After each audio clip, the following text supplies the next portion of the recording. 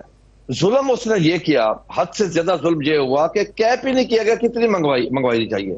Private sector کو کھلی چھٹی دی کہ جتنی مرضی منگوا لے. کیپ سے عام آدمی کو سمجھا دیں کہ کیپ سے مراد ہے کہ ایک حد مقرر کی جاتی ہے کہ آپ اتنی منگوا سکتے ہیں. حد مقرر نہیں کی گئی جی, ان لمیٹڈ کہا گیا. اور 31 مارچ تک دنیا میں کسی ملک میں یا پاکستان میں آج تک نہیں ہوا کہ جب آپ کی اپنی فصل آ رہی ہے اور بمپر کراپ ہو جس میں 32 ملین ٹن کی ایکسپیکٹڈ ہو, اور اس وقت آپ باہر سے گندم منگوائیں, پھر آپ کے پاس سفیشینٹ سٹاک موجود پڑے ہوں, اس کے باوجود کو تقریباً 34 لاکھ ٹن گندم باہر سے منگوائی گئی. اس سے اگلا نقصان جو ہوا, جو انہوں نے ایک گیم اور کھیلی, وہ گیم یہ تھی کہ جو فوڈ ڈپارٹمنٹ کے پاس گندم پڑی تھی یا پاسکو کے پاس پڑی, اس کا ریلیز ریٹ جو تھا 3900 روپے سے بڑھا کے 4785 کر دیا گیا. کس لیے کہ جو 3000 کی گندم باہر سے آ رہی ہے, کراچی پہ پہنچ رہی ہے, وہ سیل ہو, لوکل ہماری جو گندم اپنے پاس پڑی ہے وہ سیل نہ ہو. اس سے کس کا نقصان ہوا؟ وہ 23% انٹرسٹ پہ فوڈ ڈپارٹمنٹ پنجاب نے یا پاسکو نے خریدی تھی, اب وہ انٹرسٹ اگلا 1 سال اور بھی پے کرے, گندم پیسے پڑی ہے. اچھا, پھر اگلی خریداری رک گئی جی. آج کاشتکار در بدر کے ٹھوکرے کھا رہا ہے, پریشان ہو رہا ہے. پنجاب گورنمنٹ اب کہہ رہی ہے کہ ہمارے پاس سٹوریج کا بھی مسئلہ ہے اور پیسوں کا بھی. جی پچھلی پڑی ہے نا, وہ نہیں بکی نا, وہ بکی نہیں ہے نا, بیچی نہیں ہے, وہ جان بوجھ کے اس کا ریٹ بڑھا کے ان لوگوں کو, مافیا کو فائدہ پہنچایا گیا. اب سر اگلا نقصان جو ہے کاشتکار کا نقصان ہوا جی. کاشتکار کو جو اصل ریٹ 3900 سے کم مل رہا ہے وہ آلموسٹ 800 سے 900 روپے ہے, وہ بھی تقریباً 1000 ارب روپے بنتا ہے جو کاشتکار کو اصل ریٹ سے کم ملا جی. ایک تقریباً 100-150 ارب کا نقصان ہوا. پنجاب فوڈ ڈپارٹمنٹ کا نقصان ہوا, جو ان کو انٹرسٹ ایکسٹرا پے کرنا ہے انہوں نے, وہ نقصان ہوا صرف سے امپورٹ کرنے کی وجہ سے. اگلا نقصان ہوا کہ اس گندم کے بعد 2 آپ کی میجر فصلیں اسی رقبے پہ آ رہی ہیں, ایک کپاس ہے اور دوسرا چاول ہے. جب کاشتکار کے پاس پیسے نہیں ہوں گے وہ ان فصلوں پہ خرچ نہیں کر سکے گا. اس سے اگلا نقصان یہ ہے کہ اگلے سال جب کپاس کا ٹائم گندم کا کاشت کرنے کا ٹائم آ گیا, کاشتکار میں خوف ہوگا کہ حکومت میرا ساتھ نہیں دیتی, ریاست میرے ساتھ نہیں ہے, میں اس کو کم سے کم کاشت کروں. اگر وہ کم کاشت ہوگی آپ کو پھر امپورٹ کرنی پڑے گی. یعنی یہ ایک لمبی چین ہے پرابلم کی, مسائل کی, اور اس میں بہت سارے لوگ انوالو ہیں.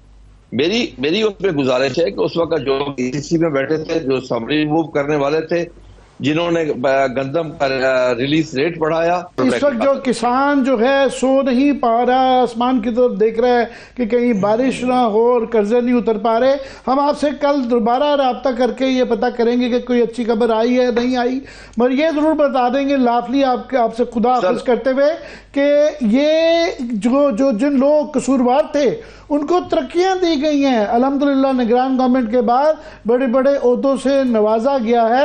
سو ویری مچ ابھی بھی موجود ہیں. بہت شکریہ, تھینکس سو مچ. خالد کھوکھر صاحب ہمارے ساتھ موجود تھے. اس امید کے ساتھ اختتام کی طرف بڑھیں گے کہ کل جب ہم کسانوں کے حوالے سے گفتگو کریں گے تو یقینی طور پہ کوئی خوشی کی خبر آپ لوگوں کے ساتھ شیئر کریں گے. مجھے اجازت دیجیے, اپنا خیال رکھیے, خدا حافظ.